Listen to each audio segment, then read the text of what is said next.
Hello, everyone. Thank you for being a part of today's What's on Your Plate. I am Maureen Hill. I'm the chairperson for Visit Rochester's Membership Engagement Committee, and I'm also the proud marketing manager of Iconic IT. I'm thrilled to be your host. We're going to be getting together with both members and potential members today. We're going to share some of our challenges, success stories that we have, and any opportunities that are going on too. We're going to socialize, a whole bunch of stuff going on today, really get to know one another. At this point, most of your mics should be muted. So if you need anything, go ahead and post in the chat box if you need any help. Today we have two awesome member spotlights. They are going to share their stories and they're going to pivot through, they're going to tell us about how they pivoted through their challenging times. I want to welcome Eliza Kozlowski. She's the Senior Director of Marketing and Engagement at the George Eastman Museum. And we also have with us today Ty Wright. She's the National Sales Manager of Del Lago Resort and Casino. Welcome, you ladies. Thank you for being here. And if you're muted, take yourself off.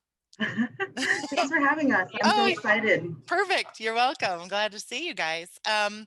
Okay, one last thing before we get started with the questions. I just want to remind everybody that we are going to have time at the end for your questions for Ty and Eliza, and also for you to share your own updates too. So please stick around and share what's on your plate. The first question that I have is for Eliza. Give me 2 seconds here. I'm going to scooch on over and I want to share my screen. Okay. Can you guys see some pictures of the George Eastman Museum? Mm-hmm. Beautiful. All right. Eliza, so much has happened in the last, not just 6 months, but 8 months for you. There were lots of construction plans on your plate. And right about the time when COVID hit, it was almost like crazy timing for you. Could you take us through that journey? Tell us the story of the construction, how you reacted to it when the pandemic hit, and what's happening now? Where are we up to date? Sure. And first of all, thank you so much for the opportunity to share our story. And yeah, it's interesting because I would say for 2020, I mean, obviously there's just been so much going on that's been truly devastating, and we've all been feeling it both personally and professionally within our organizations. But for us at the museum, it was already going to be a pretty big year, and we'd also been, I have to say, we've been really good at closures. So where everybody else was just having to, March 13th having to close, we'd already been through a lot of closures and openings because of the various construction we were doing. And then also throughout all of this, there's a lot of silver linings for us. And I think some of that might be a form of therapy too, to find the silver linings, that maybe it's the Pollyanna in me, but trying to figure out, okay, what came out of this that we're really going to be stronger at the other end of it. So yeah, so I kind of thinking about, and just as a little bit of an overview, when I was thinking about sort of what's on my plate, what's on our plate, it's kind of three main areas, two of which are on probably everybody's plate that's on this call, but one is certainly the reopening, and the museum reopened to the public on July 26th. A little later than other museums in town because of construction. The other is how we continue to engage with our audiences online, because we know that there are a number of people who still do not feel safe venturing out, and we want to stay engaged with them. And so certainly that was what we spent the majority of our time doing once we closed on March 13th, along with everybody else. We really revved up our online experiences and what we could do to engage our audiences online. But then sort of the big overarching thing for all of this has been construction. And our CFO will say the only thing worse than construction is no construction. So it's a good thing to have construction. We're fortunate that we've had incredible donors helping support what's now more than $5 million project to relocate our entrance, create a whole new visitor center, so it's a much more accessible entrance to the museum. And even before that, we also had, some of you may have heard me speak about our construction projects at a VIC meeting, but our historic colonnade, which is the area that connects the 1989 building where our galleries are to the mansion, that was also under construction. So that's why I say we were really good at closures, because there were times that we had to reroute our visitors through the gardens, times that we just had to flat out close. So the silver lining became, because the museum was closed as of March 13th, and majority of our staff were not here, while it did delay our construction of the visitor center, it was originally supposed to open in July. It enabled the construction project, after just a brief time when all construction was halted, for them to really move forward and gain a lot of momentum so that we could open. And actually, it's 2 weeks from today is when we have our ribbon cutting and press event, and then we open to members on the 9th of October and the visitors, general public, on the 10th. So the slide that you see here, that is a pretty current image of what we look like right now. So to give you a sense of space, if you see the Dryden Theater in the background, we've always felt, for anybody who's been here and come into our cafe, that's where maybe you might have come into the cafe or the store, or it was the handicapped accessible entrance for the Dryden. Anytime we were in that space, we always felt this should be the entrance. It is much more accessible, it's visible. You know, we used to send our visitors down this long pathway and just have faith in us that there is an entrance there. So it's really exciting. So what you're seeing there is the ESL Federal Credit Union Pavilion, which is this glass enclosure. It's glass so that you can see through to the original wall that was George Eastman's garage. So the visitor center itself is in what was George Eastman's garage. For people who visited before, it's basically the space that was our cafe, was our store, but we've completely reconfigured it. Wow, can't wait to see it. How much you want, like back and forth of sort of sharing what we did as far as a reopening or engagement, or so I can come back to that depending on after you've, Ty chimes in as well. Sure. No, it looks beautiful. When I went on your website to, see even more pictures from what you showed me earlier, I was astounded at the beauty of the website itself, actually, and everything from videos that you've posted on how to plan your visit, how to act accordingly to the standards that we have during our time today. And it's just awesome. So awesome, in fact, that I have just a quick peek for everyone to see. I mean, this is the plan your visit. There's a video on here. It's very easy to start. It's about 5 minutes long, so we won't see the whole thing, but can you hear that or no? There is some audio in case you cannot hear. And there's captioning.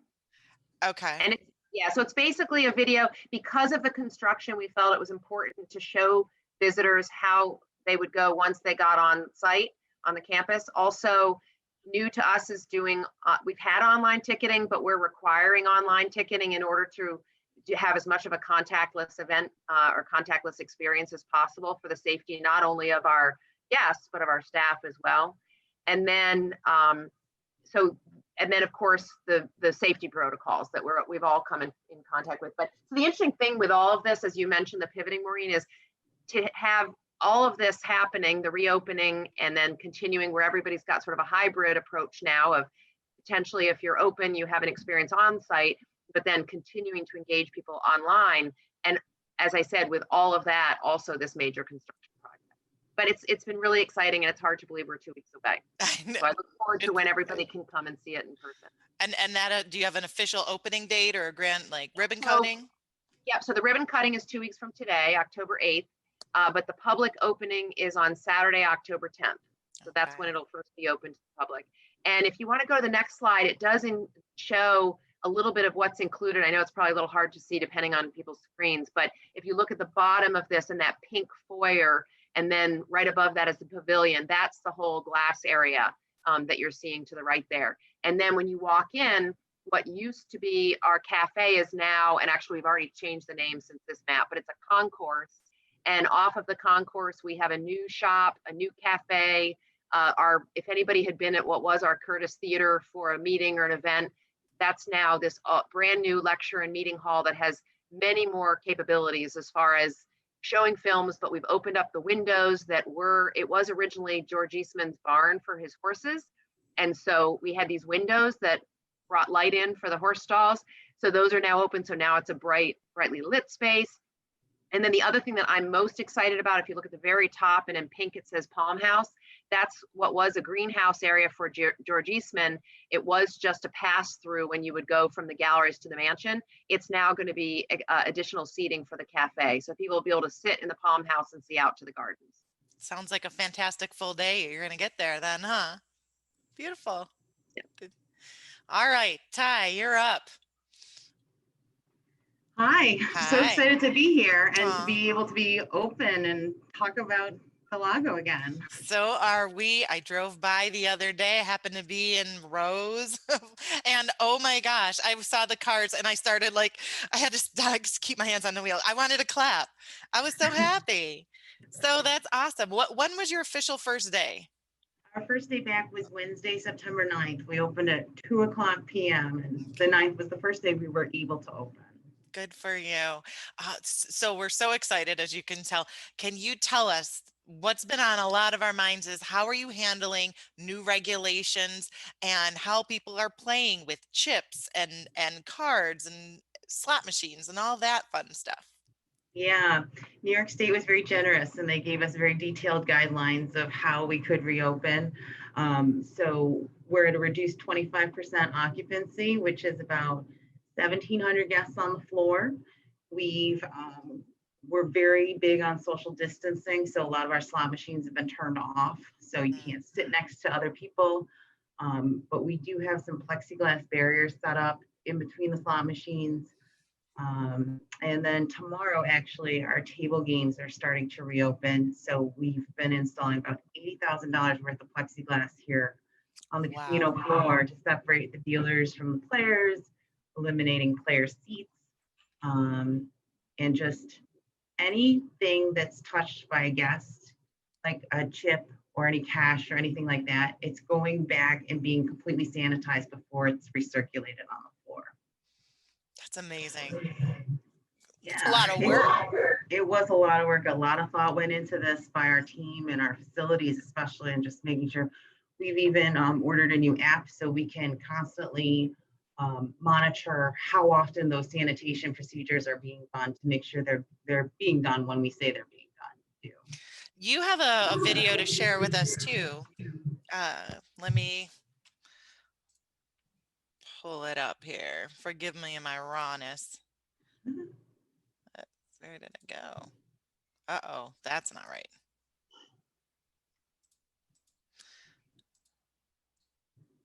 Nope. Oh, maybe this is it? No. All right, friends. Sorry, I am gonna have to try. Actually, Ty, do you still have that link pulled up, or no? I can Hold on one sec. look for it too, real quick. Sorry. Yep, I can do it. Here. Hold on.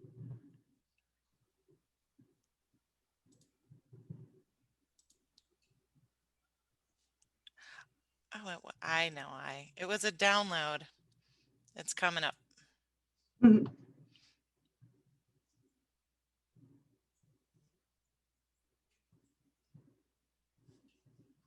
There we go. Can you guys see the video starting? Talk us through it, Ty, if you don't mind. So this video is highlighting the extra care program that we put together at the casino. It's being shown on all the TVs, or on most of the TVs throughout the casino floor. We're using floor dots. Like I said, eliminating slot machines to maintain social distancing. We're reminding our guests, wash your hands, stay at home when you don't feel well, cover your coughs, etc. For the first time since the casino opened, we are closed 6 to 7 hours per night. So our maintenance and facilities team can go in and deep clean, fog the machines, all the chairs, just really making sure everything is clean for the next day's opening. When you come to the resort, our team members and our guests are asked, you have to get your temperature taken. It's touchless, and then we do require you to wear masks at all times on property, like I said, for both our guests and our team members. So just highlighting some of the initiatives we put in place to make sure everybody stays safe. I love it. And that is being sent, sorry, that is being shown, you said, throughout the casino. How are you doing that? So there's TVs. There might be 2 TVs on every bank of slot machines that we have, and then posted over the gaming tables. And then there are promotional screens which are running ads for, the sports book or restaurants, et cetera. Those are all on loops. So that video is constantly showing. I'm going to post a link too that we have on our website that links to more details about our extra care program as well. Okay, that's on your website, you said? Yes, I'm going to put that in the chat. Okay, sounds good. I too love your website. I mean, the first thing you see when you're up here is we're back. And to click here to view some the reopening plan, some reopening facts, FAQs. I think I love that. It's great how informative both of you guys are being and using the website to share the news. Excellent. All right. Eliza, you had mentioned virtual tours, and I'm glad that you did. What a great way to share things when we can't all physically go out and about. Do you want to give us a little bit more information on what you're doing here? Sure. So obviously this was prompted when we were all at home and trying to figure out how we could create sort of this gem at home experience. And so there was a whole host of things we did, from tours or videos that talked about different types of photographic process, activities that kids and families could do at home. But one of the really neat things, there's this Matterport camera, which allows you in this Matterport system to do 3D virtual tours. And it's something that we had just started using, but again, as I speak to Silver Lining, we were able to get 2 really significant grants, one from the National Endowment for the Humanities and one from Art Bridges, which is Crystal Bridges, the museum in Bentonville, Arkansas, the same Alice Walton of the Walmart family, Waltons. And those grants allowed us to purchase significant more equipment, to identify staff to be able to supplement the focus specifically on creating content that we could put online. And so what this allows us to do is share for those people who, again, don't feel comfortable right now to come. They can do a very detailed tours of the mansion. We have them for our galleries. It even allows us this, in fact, the one that we have on the mansion right now is our previous version before we got the upgraded camera.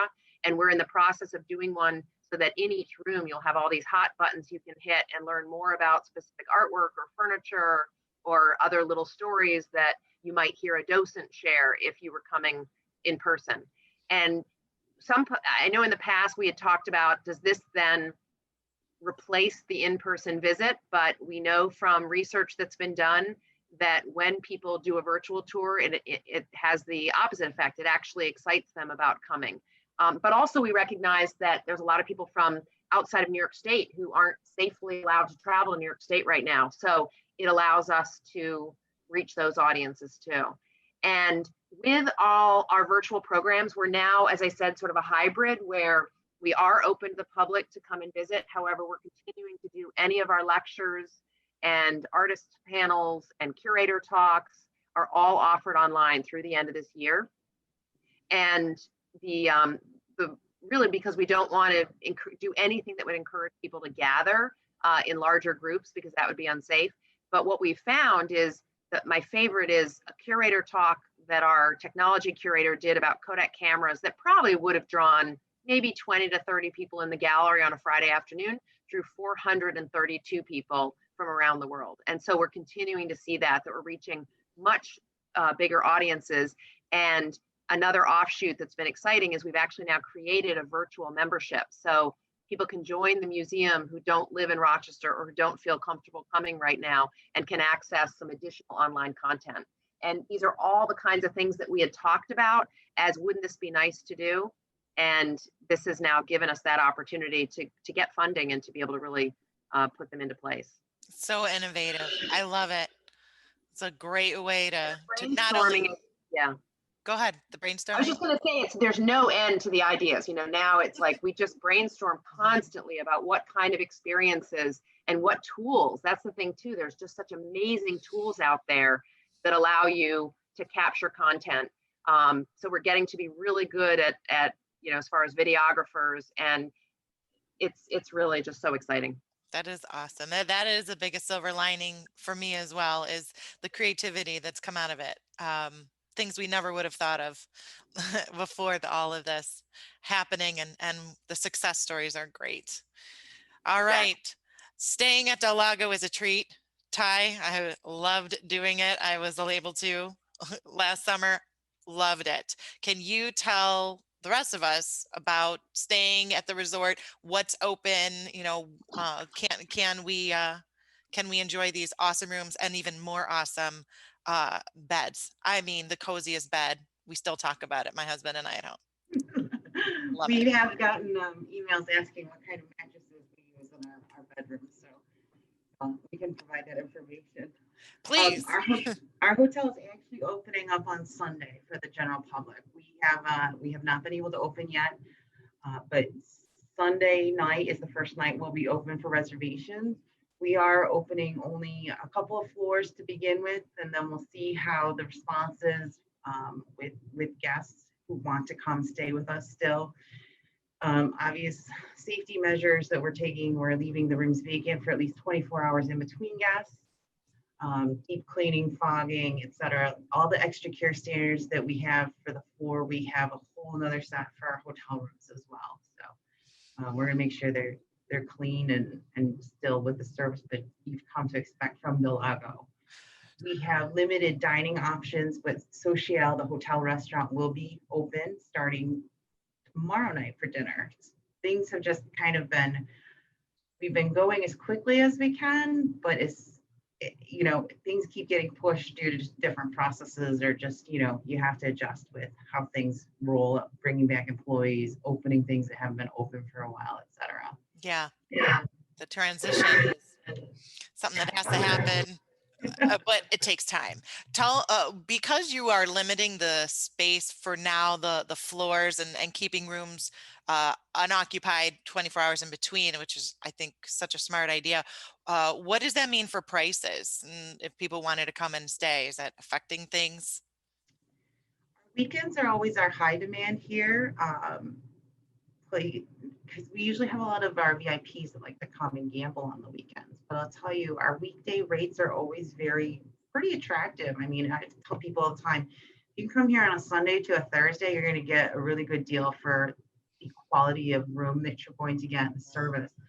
We're looking at average rates Sunday through Thursday around 129 initially. So Okay. I think that's pretty reasonable. Sure. So fun. Oh boy, here we go. Oh, and speaking of staying and having an awesome experience, what about the event space that you have there? Is Our it event open? Are space, you doing events?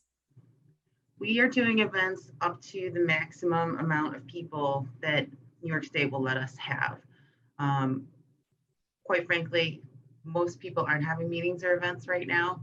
We're starting to feel out for the holiday season, but we have limited our capacity in each of our meeting spaces. So we cut our occupancy in half so we can socially distance in all of our spaces. We've modified our menus, so we're eliminating buffets, communal dishes, shared utensils, just addressing everything like that, because if you're going to get people together, we still want you to feel safe and confident that we're going to take care of your guests as well. So Sure. yes, we are available for meetings. I have some great incentives. If anybody's interested, please feel free to reach out, because we'd love to have you here back at the resort.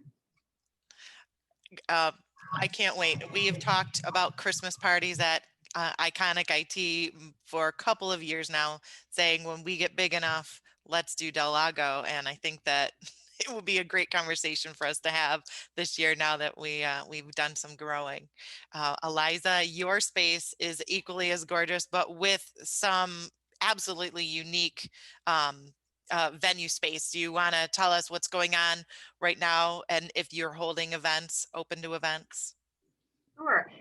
So similar to what Ty's saying, we're really limited as far as what restrictions have been put on as far as capacity. Really pleased that we did have a few weddings go through this summer. Our gardens are a gorgeous space for weddings. We even had at least one that was Labor Day weekend that had been canceled their venue had canceled on them, and very last minute they were able to scale down their numbers and have their wedding at the museum. I did, just before getting on this call, saw that we have an event list, event booking that just came through for December. So that's exciting to see that we are seeing some business in 2020. We're completely booked for weddings for next year. So we're just sort of waiting along with everybody else. I mean, we can accommodate events that are socially distanced, small groups, but so few organizations are doing it. So few companies are doing it, or nonprofits, our two main businesses. And then our other challenge is that the Dryden Theater, while everything else has opened or is opening, unfortunately, the Dryden Theater, where we show movies, and it's also an important event space if people want to do theater style seating, that is obviously within the restrictions on theaters. That's closed really indefinitely. We're not sure when that will reopen, so we're just waiting to see. We have a plan in place on how we can open at 25% capacity. We don't have concessions, so we don't have the same issues that other theaters would have, where people are going to take off their masks while they eat. So we're just waiting to see what happens. That's the only challenge. But again, the Dryden had been closed since January for construction. So it wasn't something that had closed. It had already been closed, and we're just now waiting to open it a little later than we'd hoped. So that is tough when you have that venue space and you're, expecting to have people come in, use it. Same thing with you, Ty. You've got a beautiful auditorium style area. No concerts, I assume, for either one of you guys, or movies playing or anything. But what is coming up? Are there things that you can share with us about, what we can expect and look forward to that you know of? Do you want me to go first, Ty? Well, I've got you both on here. One of you guys go. It's All right, perfect. Ty, you go.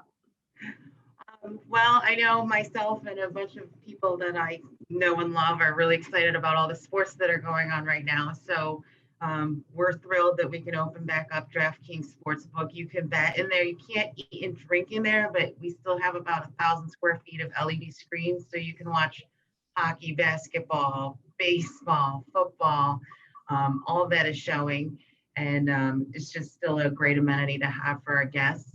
And then also, we're really excited because just recently we were awarded the 4 Diamond Award through AAA. So we do have that accolade to share with our guests. About 6.5% of hotels reviewed by AAA received this distinction.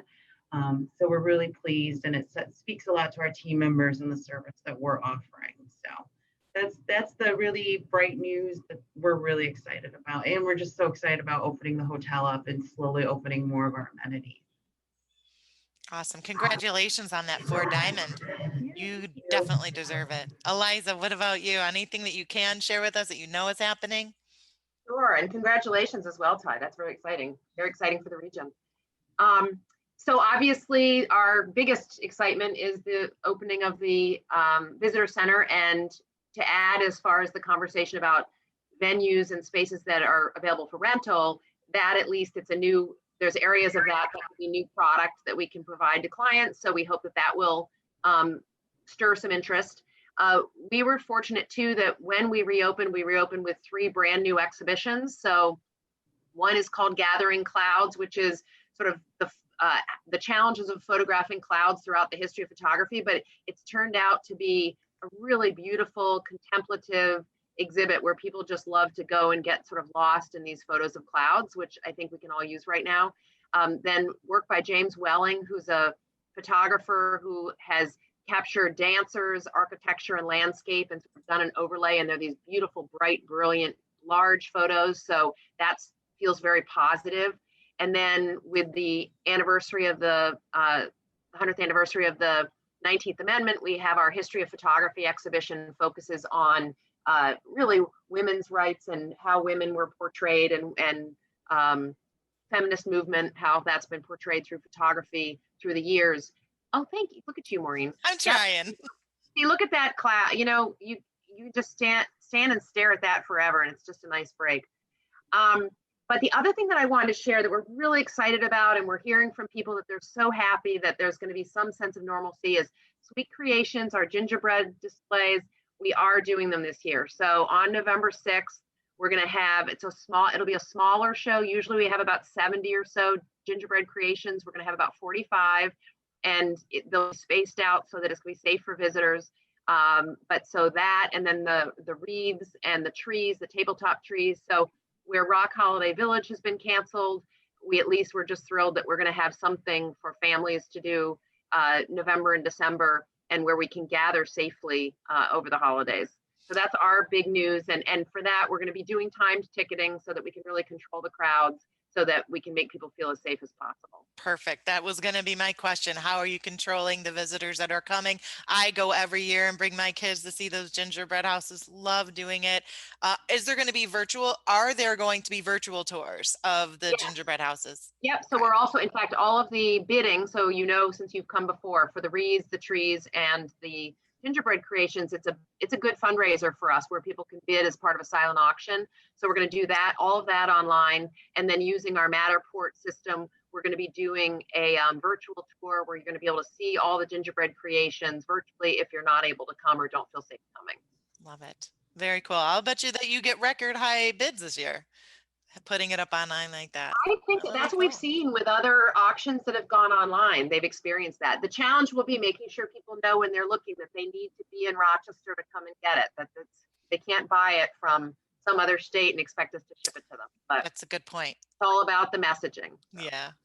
I want to thank you ladies so much for being on the Zoom call with us today.